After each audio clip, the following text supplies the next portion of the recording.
മഴ തോരും മുൻപേ മറ്റൊരു പുതിയ എപ്പിസോഡിലേക്ക് വീണ്ടും എല്ലാവർക്കും സ്വാഗതം. SP ഓഫീസിൽ നിന്നും സ്റ്റാൻലിയും ബബിതയും കൂടി നേരെ പോയത് ബബിതയുടെ കോളേജിലേക്കാണ്.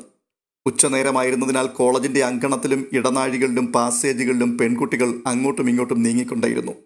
അവരിൽ ചിലർ ബബിതയെ അത്ഭുതത്തോടെ തിരിച്ചറിഞ്ഞു. 2 പെൺകുട്ടികൾ അവളുടെ പിന്നാലെ വന്ന് അടക്കിയ സ്വരത്തിൽ ഫാദറാണോ എന്നുകൂടി ചോദിച്ചു. അവൾ അതേ എന്ന് ഉത്തരവും പറഞ്ഞു. സ്റ്റാൻലി പട്ടാള ചിട്ടയിലെന്നോണം നടന്നുപോയിക്കൊണ്ടിരുന്നു. പ്രിൻസിപ്പലിന്റെ ഓഫീസ് റൂമിന്റെ മുൻപിൽ അയാൾ നിന്നു. ബബിത ഒരു ചുവട് പിൻപിലായിരുന്നു.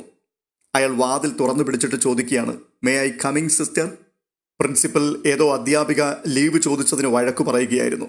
ഇതിനിടയിൽ സ്റ്റാൻലിയുടെ ശബ്ദം കേട്ടുകൊണ്ട് അവർ കമിൻ എന്ന് പറഞ്ഞു. അധ്യാപിക നിരാശയോടെ മുറിവിട്ടിറങ്ങിപ്പോയി. സ്റ്റാൻലിയുടെ പിന്നാലെ ബബിതയും കയറി ചെന്നു.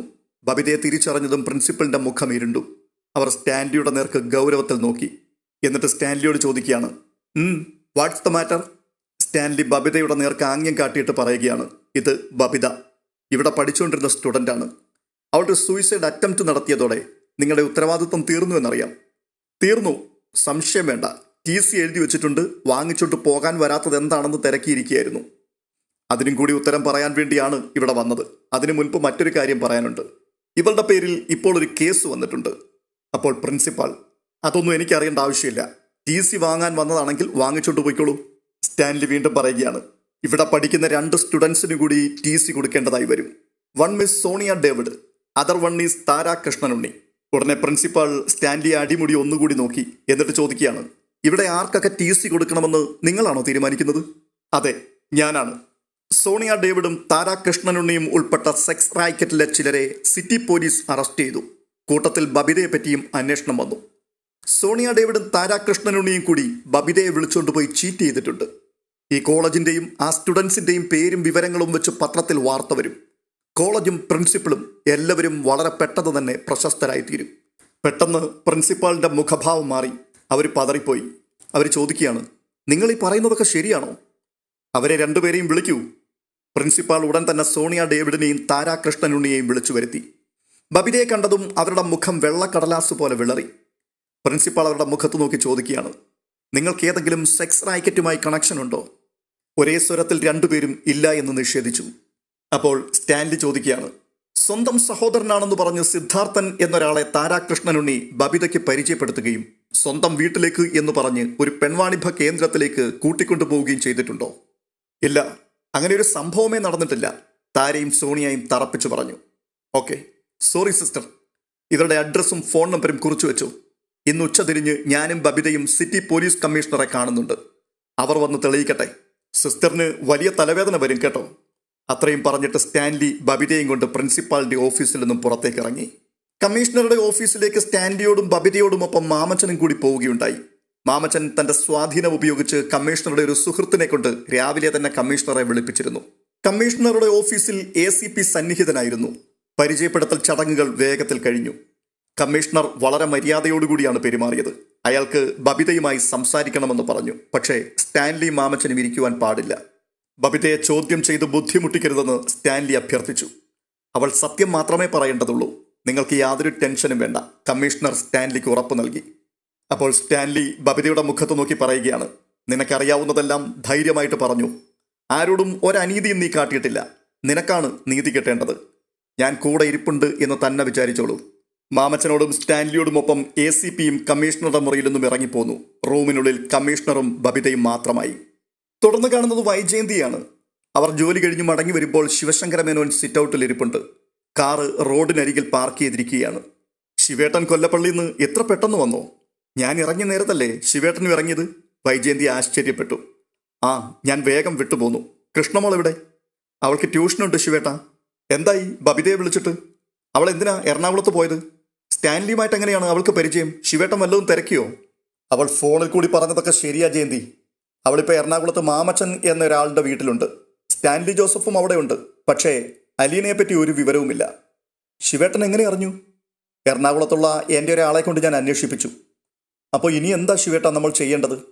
ബബിതയെ വിളിച്ച് കർശനമായിട്ട് പറ ഉടൻ തന്നെ ഇവിടെ എത്താൻ. ഇനി അവൾ നിന്റെ കൂടെയാണ് താമസിക്കേണ്ടത്. ഞാൻ വിളിച്ചാൽ അവൾ വന്നില്ലെങ്കിലോ? നീ ചെന്ന് കൂട്ടിക്കൊണ്ടുവരണം. ഞാനും വരാം. അവൾ എവിടെയാണെങ്കിലും കയ്യോടെ പിടിച്ചുകൊണ്ട് വരിക. അതിന് നിനക്ക് അവകാശമുണ്ട്. അപ്പോൾ വൈജയന്തി ആശങ്കപ്പെട്ടുകൊണ്ട് ചോദിക്കുകയാണ്, സ്റ്റാൻലിയെ ഫേസ് ചെയ്യേണ്ടി വരുമോന്ന എൻ്റെ പേടി. കമ്മീഷണറുടെ ഓഫീസിൽ നിന്ന് കാറിൽ മടങ്ങുമ്പോൾ സ്റ്റാൻലി ബബിതയോട് ചോദിച്ചു, കമ്മീഷണർ വളരെ പൊളൈറ്റായിട്ടല്ലേ പെരുമാറിയത്? ബബിത സ്റ്റാൻലിയുടെ നേർക്ക് നോക്കി തലയാട്ടി. പിന്നെ എന്തിനാണ് നീ കരഞ്ഞത്? ബബിത ഒന്നും മിണ്ടാതെ മടിയിൽ വിരലുകൾ വിടർത്തി വെച്ച് അതിലേക്ക് നോക്കിയിരിക്കുകയാണ്. നിന്നെ ഭീഷണിപ്പെടുത്തിയോ? ഇല്ലെന്നവൾ തലവെട്ടിച്ചു. കേസിൽ പ്രതി ചേർക്കുമെന്നോ സാക്ഷിയാക്കുമെന്നോ മറ്റോ പറഞ്ഞോ? ഇല്ല. അപ്പോഴേക്കും വീണ്ടും ബബിതയുടെ മിഴികൾ നിറഞ്ഞു തുളുമ്പി. കമ്മീഷണറുമായി സംസാരിക്കുന്നതിനിടയിൽ അവൾ നല്ലതുപോലെ കരഞ്ഞിട്ടുണ്ടെന്ന് സ്റ്റാൻലിക്ക് ഉറപ്പായിരുന്നു. പുറത്തു വന്നപ്പോൾ അവളുടെ കണ്ണുകൾ ചുവന്ന് കലങ്ങിയിരുന്നു. കവിൾത്തടം കരഞ്ഞു തിണർത്തിരുന്നു. സ്റ്റാൻലി ഡ്രൈവ് ചെയ്യുന്നതിനിടയിൽ ആരോടൊന്നില്ലാതെ പറയുകയാണ്, എന്തു പറ്റിയെന്ന് പറയാതെ ഞാൻ എങ്ങനെ അറിയും? ബബിത കർച്ചീഫ് കൊണ്ട് കണ്ണു തുടച്ചു. എന്നിട്ട് പറയുകയാണ്, ഞാൻ കാരണം പപ്പയ്ക്ക് ബുദ്ധിമുട്ടായി. എത്രയോ പേരാ ഞാൻ കാരണം. എല്ലാ മനുഷ്യർക്കും ആരെയെങ്കിലുമൊക്കെ ബുദ്ധിമുട്ടിച്ചേ പറ്റൂ, അല്ലാതെ എങ്ങനെ ജീവിക്കും? ഞാനും നീയും ഫുഡ് കഴിക്കുമ്പോൾ അതിൻ്റെ പിറകിൽ കുറേ പേരുടെ ബുദ്ധിമുട്ടുണ്ട്. അതിന് ധാന്യം കൃഷി ചെയ്ത് ഉൽപ്പാദിപ്പിച്ചവർ, അത് പാകം ചെയ്തവർ, വിളമ്പിയവർ, അങ്ങനെ ഞാൻ ഈ കാർ ഓടിക്കുമ്പോൾ അതിൻ്റെ പിൻപിൽ എത്രയോ പേരുടെ ബുദ്ധിമുട്ടുകളുണ്ട്. കാർ നിർമ്മിച്ചവർ, വിൽപ്പനയ്ക്ക് വെച്ചവർ, ഇതിലൊഴിക്കുവാനുള്ള പെട്രോൾ ഖനനം ചെയ്തവർ, അത് സംസ്കരിച്ചവർ, അങ്ങനെ അറിഞ്ഞും അറിയാതെയും അങ്ങോട്ടും ഇങ്ങോട്ടും തോൾ ചാരിയും കൈപിടിച്ചുമാണ് മനുഷ്യരെല്ലാവരും ജീവിക്കുന്നത്. നിനക്ക് വേണ്ടി ബുദ്ധിമുട്ടുമ്പോൾ എനിക്ക് പിറക്കേണ്ടിയിരുന്ന മകൾക്ക് വേണ്ടിയാണല്ലോ എന്നോർത്ത് ഞാനങ്ങ് സന്തോഷിക്കുകയാണ്. പിന്നെയും ബബിതയുടെ കണ്ണിൽ വെള്ളം നിറഞ്ഞു. ശരി, ഞാനൊന്നും ചോദിക്കുന്നില്ല. ഞാൻ എല്ലാം മറന്നതായിരുന്നു പപ്പ. കമ്മീഷണർ സാർ ചോദിച്ചപ്പോൾ അപ്പോഴേക്കും ബബിത വിതുമ്പിപ്പോയി. സാരമില്ല, ഇത് നിനക്ക് കൂടുതൽ ധൈര്യം തരും. ഒരു പോറൽ പോലും ഏക്കാതെ, ഒരിറ്റ് കയ്പ് പോലും ഇറക്കാതെ, ഒരു തുള്ളി കണ്ണുനീർ പോലും പൊഴിക്കാതെ, ഒരു ദുസ്വപ്നം പോലും കാണാതെ കടന്നു പോകുന്നവർ ജീവിതത്തിന്റെ രുചി എന്താണെന്ന് അറിയുന്നില്ല. ബബിത അപ്പോഴേക്കും തൂവാല കൊണ്ട് കണ്ണുനീരൊപ്പിയിട്ട് ചോദിക്കുകയാണ്, പപ്പയോട് കമ്മീഷണർ സാറ് ഒന്നും സംസാരിച്ചില്ലേ? നിന്നെ ചോദ്യം ചെയ്തപ്പോൾ അവർക്ക് കിട്ടിയത് അവരിതുവരെ അറിയാത്ത കാര്യങ്ങളാണ്. കമ്മീഷണർ വല്ലാത്തൊരാശയക്കുഴപ്പത്തിലാണെന്ന് എനിക്ക് തോന്നി. കേസ് പ്രൊസീഡ് ചെയ്യാനും വയ്യ, ചെയ്യാതിരിക്കാനും വയ്യ. പപ്പ, ന്യൂസ് പേപ്പറിലൊക്കെ ഇത് വരുമോ? ബബിതയ്ക്ക് ആകെ വേവലാതിയായി. അറിയില്ല, അവർക്ക് സത്യം മനസ്സിലായി. നീ പരാതിക്കാരിയുടെ സ്ഥാനത്ത് നിൽക്കുമോ എന്ന് എന്നോട് ചോദിച്ചു. ഞാൻ പറഞ്ഞു പരാതിപ്പെടാനായിരുന്നുവെങ്കിൽ എത്രയോ നേരത്തെ ആകാമായിരുന്നുവെന്ന്. നിന്നെക്കുറിച്ച് കമ്മീഷണർക്ക് വലിയ സഹതാപമുണ്ട്. എന്നോട് പറഞ്ഞു പപ്പ, കഴിഞ്ഞതെല്ലാം മറന്നിട്ട് പഠിപ്പ് തുടരണമെന്നും ധൈര്യമായിട്ടിരിക്കണമെന്നും. അതാണ് ഞാൻ പറഞ്ഞത്, പേടിക്കണ്ടെന്ന്. കമ്മീഷണർക്ക് ബോധ്യപ്പെട്ടു അവരെല്ലാം കൂടി നിന്നെ ചീറ്റ് ചെയ്യുകയായിരുന്നുവെന്ന്. കേസിന്റെ പേരിൽ നിനക്കൊരു ബുദ്ധിമുട്ടുണ്ടാകരുതെന്ന് കമ്മീഷണർക്കും ആഗ്രഹമുണ്ട്. പനമ്പള്ളി നഗർ ജംഗ്ഷൻ കഴിഞ്ഞ് കാർ കുറേ ദൂരം കൂടി മുൻപോട്ട് പോയ ശേഷം ഇടത്തേക്ക് തിരിഞ്ഞ് ഇൻഡോർ സ്റ്റേഡിയത്തിന് മുൻപിലുള്ള റോഡിലൂടെ തമ്മനം റെയിൽവേ ഗേറ്റ് ലക്ഷ്യമാക്കി പോയിക്കൊണ്ടേയിരുന്നു. വീട്ടിലെത്തിയ ശേഷം സ്റ്റാൻലി മാമച്ചനെ കാര്യങ്ങൾ ധരിപ്പിച്ചു. ബബിത അലീനയെ ഫോൺ വിളിച്ച് എല്ലാം വിശദമായി പറഞ്ഞു.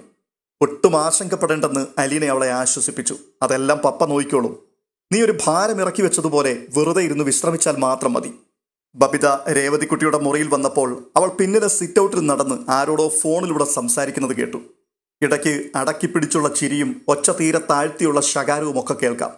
പ്രേമിക്കുന്ന പെൺകുട്ടിയുടെ ഒച്ച അവൾ തിരിച്ചറിഞ്ഞു. താനും കുറച്ചുനാൾ മുമ്പ് ഇങ്ങനെയൊക്കെ ആയിരുന്നുവല്ലോ എന്നവൾ ഓർത്തു. ടാനിയായെയും അവൾ ഇങ്ങനെ കണ്ടിട്ടുണ്ട്. രേവതിക്കുട്ടി സംസാരിച്ചുകൊണ്ട് മുറിയിലേക്ക് തിരികെ വന്നു. ബബിത കട്ടിലിരിക്കുന്നത് കണ്ടുകൊണ്ട് അവൾ പറയുകയാണ്, ഞാനൊരാൾക്ക് ഫോൺ കൊടുക്കാമേ? രേവതിക്കുട്ടി അടുത്തു വന്ന് ഫോൺ ബബിതയുടെ നേർക്ക് നീട്ടി. ബബിത ശബ്ദം താഴ്ത്തി കൈയെടുത്ത് ആംഗ്യം കാട്ടിക്കൊണ്ട് ചോദിക്കുകയാണ്, ആരാ? സംസാരിക്കേ. ബബിത മടിയോടും സംശയത്തോടും കൂടി ഫോൺ വാങ്ങി. ഹലോ. മറുവശത്തുനിന്നും ഹലോ ശബ്ദം കേട്ടു. ഹലോ, ആരാ? എടി കഴുത, ഇത് ഞാനാ. രോഹിത്തിൻ്റെ ശബ്ദം. രോഹിയേട്ടനായിരുന്നു? ഇവളെന്നോട് പറഞ്ഞില്ല. അപ്പോൾ രേവതിക്കുട്ടി ബബിതയുടെ മുഖത്തിന് നേരെ കൈകൊട്ടിക്കൊണ്ട് പറയുകയാണ്, ഇത് കാണാൻ വേണ്ടിയാ ഞാൻ പറയാതിരുന്നത്, ഈ ചമ്മൽ. അവൾ ചിരിച്ചുകൊണ്ട് മുറി വിട്ടുപോയി. ബബിത രോഹിത്തിനോട് ചോദിക്കുകയാണ്, ഞാനിവിടെ ഉണ്ടായിരുന്നുവെന്ന് രോഹിയേട്ടൻ അറിയായിരുന്നോ? പിന്നില്ലാതെ. ആര് പറഞ്ഞു? രേവതിക്കുട്ടിയോ? അലീന ചേച്ചി എന്നെ വിളിച്ചിട്ടുണ്ടായിരുന്നു. അവിടുത്തെ ന്യൂസ് എല്ലാം ഇവിടെ അപ്ഡേറ്റ് ആണ്. അമ്മയുമായി റെസ്റ്റോറൻറ്റിൽ വെച്ചുണ്ടായ കൂടിക്കാഴ്ച പോലും ഇന്നലെ വൈകുന്നേരത്തെ ബ്രേക്കിംഗ് ന്യൂസ് ആയിരുന്നു. ഓഹോ, ആകാശവാണി കുളത്തുപുഴ റിലേ വാർത്തകൾ വായിച്ചത് അലീന ചേച്ചി. നീ പിന്നെ എന്താ വിചാരിച്ചത്? അലീന ചേച്ചി ആരെയാ വിളിക്കാറ്? മനുവേട്ടനെയോ? ഇന്നലെ മനുവേട്ടനെ വിളിച്ചാൽ ഇന്ന് എന്നെ ആയിരിക്കും വിളിക്കുക. നാളെ വീണ്ടും മനുവേട്ടനെ, മറ്റന്നാൾ എന്നെ. അതാണ് അലീന ചേച്ചിയുടെ ഒരു സ്ട്രാറ്റജി. അപ്പോൾ ബബിത രോഹിത്തിനോടൊരു കുസൃതി ചോദ്യം ചോദിക്കുകയാണ്, ഈ വീടുമായിട്ട് എന്താ രോഹിയേട്ടന് കണക്ഷൻ? ഞാനവിടെ കുറച്ച് ദിവസം താമസിച്ചിട്ടുണ്ട്. ഓ, ഞാൻ ആ കാര്യം അങ്ങ് മറന്നുപോയി. പക്ഷെ രോഹിയേട്ടൻ എന്താ അത് മറക്കാത്തെ? എനിക്ക് മറക്കാൻ കഴിയുന്നില്ലടി. എനിക്ക് തോന്നി ഇതും അപ്ഡേറ്റ് ആയിരിക്കുമല്ലോ അല്ലേ? ഏയ് ഇല്ലടി, വല്ലപ്പോഴും ആരെയെങ്കിലും വിളിച്ച് ചീത്ത പറയണമെന്ന് തോന്നുമ്പോൾ ഞാൻ വിളിക്കും. മെക്കെട്ട് കയറാൻ മുട്ടുമ്പോൾ അവൾ ഇങ്ങോട്ടും വിളിക്കും. മനസ്സിലായി. മനുവേട്ടൻ എവിടെ? ആ, മനുവേട്ടൻ പാചകമാ. ശരി, good night. Okay, good night. Babita phone തിരികെ കൊടുക്കുവാൻ വേണ്ടി രേവതിക്കുട്ടിയെ നോക്കി. അവൾ അപ്പോഴേക്കും താഴേക്ക് ഇറങ്ങിപ്പോയി കഴിഞ്ഞിരുന്നു. ബബിത സ്റ്റെയർ കേസ് ഇറങ്ങിക്കൊണ്ടിരിക്കുമ്പോൾ അവളുടെ മൊബൈലിൽ ഒരു കോൾ വന്നു. കൊല്ലപ്പള്ളിയിലെ അങ്കിളിൻ്റെ നമ്പർ. അവൾ കോൾ അറ്റൻഡ് ചെയ്തു. ഹലോ അങ്കിളെ, ഗുഡ് ഈവനിങ്. അങ്കിളല്ല, അമ്മയാ, നിന്റെ പെറ്റതള്ള. പെട്ടെന്നൊന്ന് പതറിയെങ്കിലും സമനില വീണ്ടെടുത്ത് അവൾ ചോദിച്ചു, അമ്മയുടെ സ്വരം കേട്ടിട്ട് എത്ര നാളായി? അമ്മയ്ക്ക് ഈ നമ്പരൊക്കെ അറിയായിരുന്നോ? അമ്മയുടെ നമ്പർ നിനക്കും അറിയായിരുന്നല്ലോ. ആ, എനിക്ക് അമ്മയെ വിളിക്കണമെന്ന് തോന്നിയില്ല. ഇപ്പോഴും തോന്നുന്നില്ല. അതെന്താ നിനക്ക് തോന്നാത്തത്? അതിനുള്ള സമയമൊന്നും ആകാത്തത് കൊണ്ടായിരിക്കും. അതോ ഇനി അവള് പറഞ്ഞിട്ടാണോ അമ്മയുമായിട്ട് യാതൊരു സമ്പർക്കവും പാടില്ലെന്ന്? ആര്? അലീന ചേച്ചിയോ? ബബിത അങ്ങ് ചിരിച്ചു. നിന്റെ ചിരിയുടെ അർത്ഥം എനിക്ക് മനസ്സിലായി. ഇല്ലമ്മേ, അമ്മയ്ക്ക് മനസ്സിലായിട്ടില്ല. ശരി, നീ ഇപ്പം എവിടെയാ? എറണാകുളത്ത്. അങ്കിള് പറഞ്ഞില്ലേ? എറണാകുളത്ത് എവിടെ? മാമച്ചൻ അങ്കിളിൻ്റെ വീട്ടിൽ. അവിടെ നിനക്കെന്താ കാര്യം? ചുമ്മാ വന്നതാ. നിന്റെ പേരിൽ പോലീസ് കേസുണ്ടോ? അപ്പോൾ അമ്മയെല്ലാം അറിയുന്നുണ്ട് അല്ലേ? എനിക്ക് നിന്നെ ഒന്ന് കാണണം. ഇന്നലെ നമ്മൾ കണ്ടതല്ലേ അമ്മേ, ഹോട്ടലിൽ വെച്ച്? ചുമ്മാ കാണാനല്ല, എനിക്ക് നിന്നോട് സംസാരിക്കാനുണ്ട്. ഫോണിൽ കൂടി അങ്ങ് പറയല്ലോ അമ്മേ. അത് പോരാ, എനിക്ക് നിന്നോട് നേരിട്ട് സംസാരിക്കണം. നീ നാളെ കൊല്ലപ്പള്ളിയിലോട്ട് വരണം. നാളെയോ? എനിക്കങ്ങനെ അമ്മയെപ്പോലെ തോന്നുമ്പോൾ ഇറങ്ങിപ്പോകാനും തോന്നുമ്പോൾ കയറി വരാനും ഒന്നും പറ്റില്ല. എന്നെ കൂട്ടിക്കൊണ്ടു വന്ന ചിലരോട് ചില ഉത്തരവാദിത്തങ്ങളുണ്ട്. നിന്നെ കൂട്ടിക്കൊണ്ടുപോയത് അലീനയല്ലേ? അതെ. അവളുണ്ടോ ഇപ്പം നിന്റെ കൂടെ? അതമ്മ അറിയണ്ട. വേണ്ട, എനിക്കറിയണ്ട. പക്ഷെ നിന്നെ എനിക്ക് കാണണം. ഒന്നുകിൽ നീ ഒരു ബസ്സിൽ കയറി വരിക, അല്ലെങ്കിൽ ശിവേട്ടൻ കാറുമായി വരും. ടാക്സി പിടിച്ചു വന്നാലും കുഴപ്പമില്ല, ടാക്സി ചാർജ് ഞാൻ കൊടുത്തോളാം. അത് കേട്ട് ബബിത ഒന്ന് പതറി. എന്നിട്ട് പറയുകയാണ്, എനിക്കങ്ങനെ വരാൻ പറ്റില്ലെന്നേ. അലീന ചേച്ചിയുമായിട്ട് ആലോചിക്കണം. എനിക്ക് എൻ്റെ ഡ്രസ്സും ബാഗും ബുക്സും എല്ലാം അവിടെയാണ്. അതെല്ലാം എടുക്കണം. എവിടാണെന്ന് പറഞ്ഞാൽ മതി, ശിവേട്ടൻ പോയി എടുത്തോളും. ഏയ്, അതൊന്നും വേണ്ട. ആ, വേണ്ടെങ്കിൽ വേണ്ട, പക്ഷെ നാളെ ഇവിടെ വരണം. നാളെ എന്തായാലും പറ്റില്ല. അലീന ചേച്ചിയെ കാണാതെ ഞാൻ വരില്ല. അപ്പോൾ പിന്നെ നിനക്ക് എന്ന് വരാൻ പറ്റും? നാളെ ഞാൻ പോയി അലീന ചേച്ചിയുമായിട്ട് ആലോചിച്ചിട്ട് പറയാം. അവളാണോടി എന്നേക്കാൾ നിനക്ക് വലുത്? ആ, ശരീരം കൊണ്ട് അമ്മയാണ്, പക്ഷെ മനസ്സുകൊണ്ട് അലീന ചേച്ചിയുടെ 100-1 പോലും. പറഞ്ഞു തീരുന്നതിന് മുമ്പ് കോൾ മുറിഞ്ഞു. ഒരു മൂളൽ മാത്രം. ബബിത ഫോണിലേക്ക് നോക്കി അല്പനേരം കാത്തു നിന്നു. ഇല്ല, കോള് വരുന്നില്ല. അമ്മ ഫോൺ കട്ട് ചെയ്തതാണെന്ന് അവൾക്ക് മനസ്സിലായി. അടുത്തതായി കാണുന്നത് കോളേജിലെ പ്രിൻസിപ്പാളിന്റെ ക്യാബിനാണ്. സിറ്റി പോലീസ് കമ്മീഷണർ അവിടെ എത്തിയിരിക്കുന്നു. പ്രിൻസിപ്പാൾ കരച്ചിലിന്റെ വക്കോളം എത്തിയിട്ടുണ്ട്. അവരുടെ മുഖം വിളറി. അല്പം മഞ്ഞ നിറം കൂടി കലർന്നിട്ടുണ്ട്. സിറ്റി പോലീസ് കമ്മീഷണർ വിജയലാലിന്റെ നേർക്ക് അപേക്ഷാ സ്വരത്തിൽ നോക്കിക്കൊണ്ട് അവർ പറയുകയാണ്, സർ, കോളേജിന്റെ മാനം പോകും. സാറിനറിയാലോ, പത്രങ്ങളിലും ചാനലുകളിലുമൊക്കെ വന്നാൽ ഞങ്ങൾക്ക് പിന്നെ കോളേജ് അടച്ചുപൂട്ടിയാൽ മതി. മീഡിയക്കാർ പെരുന്നാൾ പോലും ഇത് ആഘോഷിക്കും. ഒന്നാമതേ പെൺകുട്ടികൾ മാത്രം പഠിക്കുന്നൊരു കോളേജാണ്. സെക്സ് റാക്കറ്റുമായി ബന്ധമുണ്ടായിരുന്ന പെൺകുട്ടികൾ ഞങ്ങളുടെ കോളേജിലുണ്ടായിരുന്നുവെന്നും അവരെ അറസ്റ്റ് ചെയ്തു എന്നുമൊക്കെ വാർത്തയും ഫോട്ടോയിൽ വന്നാൽ ഉടനെ കമ്മീഷണർ സ്റ്റാൻലിയുടെ മുഖത്തേക്ക് നോക്കിയിട്ട് ചോദിക്കുകയാണ്, മിസ്റ്റർ സ്റ്റാൻലി എന്തു പറയുന്നു? പ്രിൻസിപ്പാൾ സ്റ്റാൻലിയുടെ മുഖത്തേക്ക് യാചനാഭാവത്തിൽ നോക്കി. എന്നിട്ട് പറയുകയാണ്, നിങ്ങളുടെ കുട്ടിക്കുണ്ടായ കഷ്ടത്തിന് ഞാൻ മാപ്പ് പറയാം. അതിനിട വരുത്തിയവരുടെ പേരിലും ഈ കോളേജിൻ്റെ പേരിലും ഇവിടുത്തെ പ്രിൻസിപ്പൽ എന്ന നിലയിലും. ആയിരക്കണക്കിന് കുട്ടികൾ പഠിക്കുന്നൊരു സ്ഥാപനമാണിത്.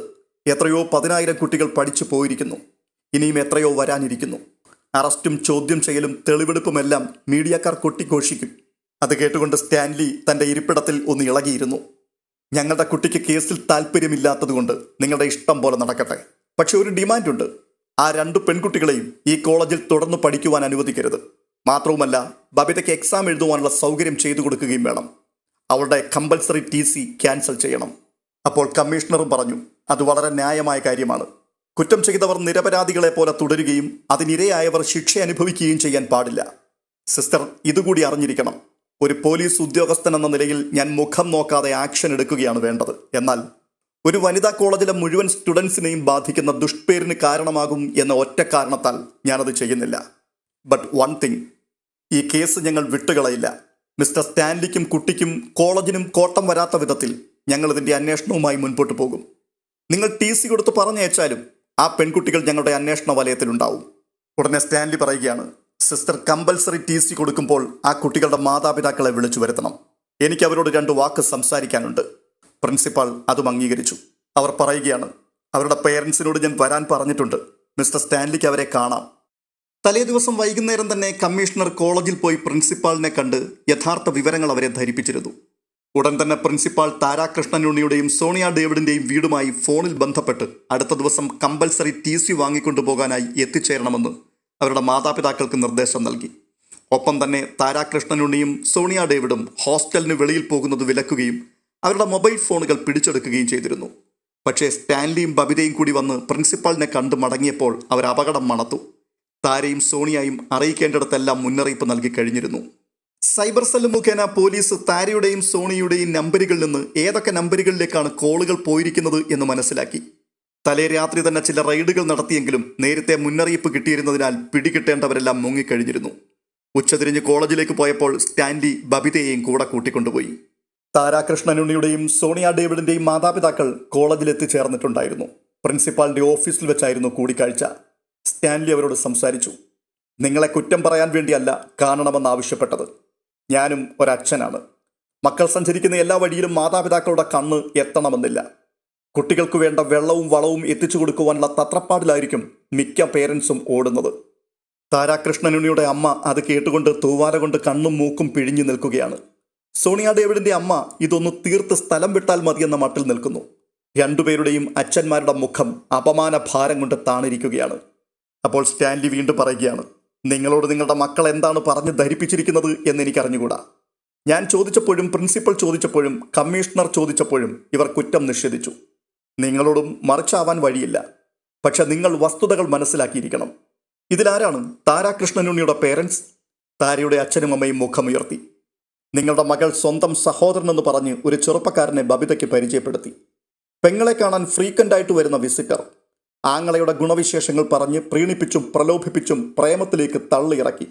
സ്വന്തം വീട്ടിലേക്ക് ക്ഷണിച്ചു കൊണ്ടുപോകുന്നു എന്ന മട്ടിൽ ഒരു ഒഴിഞ്ഞ വീട്ടിൽ കൊണ്ടുപോയി മദ്യം കൊടുത്ത് മയക്കുമരുന്ന് കൊടുത്ത് വാഗ്ദാനങ്ങൾ നൽകി അവരുദ്ദേശിച്ച കാര്യം നടത്തി. പിന്നീട് പലർക്കും വിൽക്കുവാൻ ശ്രമിച്ചു. നിങ്ങളുടെ മകൾക്ക് ഇതിന് എത്ര കമ്മീഷൻ കിട്ടുമെന്ന് എനിക്കറിയില്ല. നിങ്ങളുടെ മകൾ മറ്റു കുട്ടികളെ മാത്രമല്ല അവളെ തന്നെ വിൽക്കുന്നുണ്ട് എന്നുകൂടി നിങ്ങൾ മനസ്സിലാക്കണം.